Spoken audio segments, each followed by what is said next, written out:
With the company Moza. This company has been in the world of flight simulation for around 3 years, and they are already revolutionizing it. Moza shared a bunch of huge updates at FS Weekend and FS Expo. At one of the first announcements at FS Expo, they announced their MA3F. This is essentially the FCU for Airbus aircraft, or the autopilot panel. It is 1-to-1, and I'm very surprised Moza made this, seeing that most of their gear has been tailored towards combat flying. But obviously, this is a huge and great step into airliner flying. I can't imagine though the price will not be cheap, seeing that most of Moza's hardware is at a pretty heavy price, and to be honest, the quality looks really good. Next up in Moza's new lineup is the MCD, also known as the McDo. They made one for Airbus and for Boeing aircraft, mostly tailored to what it looks like to be the 737-800. Again, these products look really good, and I expect a pretty heavy price point, probably around $300 or higher. Now, surprisingly enough, Moza is getting into general aviation also with the G1000 panels. I'm going to assume that these are 1-to-1 and have a very nice screen, so this will again probably be around $300 to $500, depending on how they want to price it. I'm actually quite surprised they went into general aviation, but at the same time I'm not, seeing that they already have a yoke that basically looks like it's for general aviation aircraft like Cessnas. Last up in the lineup is a huge combat product, the FMP-18. This is specifically for carrier aircraft such as the F-18, and it looks huge.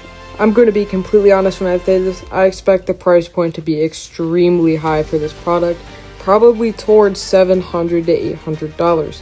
Obviously, I'm not too sure, because I actually haven't seen it in person myself, so the quality may not be amazing and they may put it lower, but if the quality is amazing and it is to 1-to-1, then I would expect the price point to be $500 plus. I'm very amazed with how simple they made this product, seeing that it is magnetic, and the screens just go into one USB port, which is really convenient. Moving on now to WinControl. As we saw at FS Weekend, they basically announced the same things. The main highlight of WinControl was of course the $350 USD overhead panel meant for Airbus aircraft, especially the A320, A321. This price point of this product was insane and surprised everyone, because almost all full-scale Airbus overhead panels are at least $500 to $700, even some exceeding $1,500, which is insane. And as shown in some other videos, the quality of the overhead is actually really nice. All the buttons do feel true to scale, and it just looks amazing. Like in FS Weekend, they also did announce a product roadmap for some Airbus products, including the RMP, TCAS, Tiller, and the AGP. As we know, the RMP and TCAS have already been released, but the Tiller and the AGP are still yet to be released following the product roadmap, along with the A320 overhead panel, which is set to be somewhere towards December. And as we saw for the Tiller at FS Expo, the price is set to be around $80 USD, which is really nice compared to some other Tillers that can be set around $200 plus. Moving on now to a bit of a smaller company, Wingflex. First off, they have made one of the first general aviation autopilot devices, known as the DAP 500, which almost exactly replicates the Garmin 500. This product is small, but would work in almost all cases of general aviation flying, and comes at the price of $180, but for pre-order, it is cheaper at $130.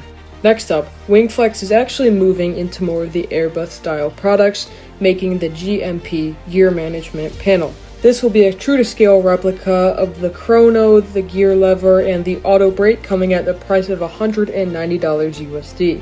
Next up on the lineup is the eCam management panel. Surprisingly enough, this will also be true to scale, featuring everything that the eCam management panel has in the real A320, and it will come at the cheap price of $99. This is crazy, seeing that other full-scale eCam panels usually cost between $120 to $150. Next up is the Wingflex DP320 cockpit display, which essentially displays the PFD, ND, and eCam screens, along with a few separate buttons that are useful in cockpit features.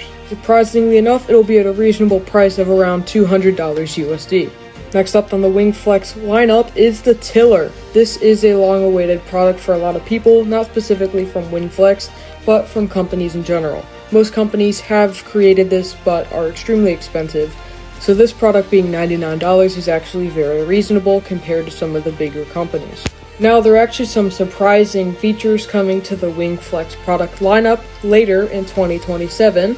First off, we have the Boeing 777 autopilot and EFIS panels. This is really surprising, seeing that this is not a very highlighted product from many big retailers, but is a great feature to have, seeing that the autopilot will be $200 with the EFISs being sold separately. Lastly, in the Wingflex lineup is a different set of Airbus throttles.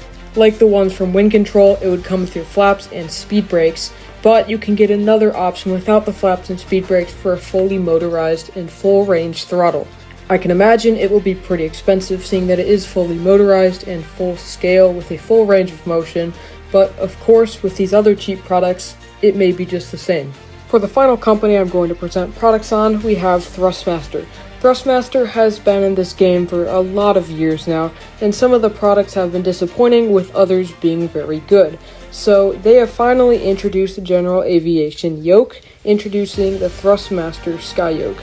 It comes with a trim wheel, some extra buttons, a throttle lever, and of course the yoke itself.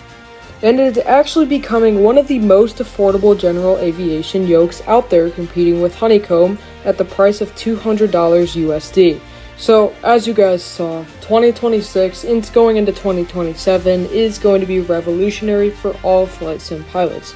It really is amazing to see all of these companies creating all of these different ecosystems of flight simulation all together. I really hope you guys did enjoy the video, and if you did, please consider subscribing. It really does help me out. See you guys in the next one.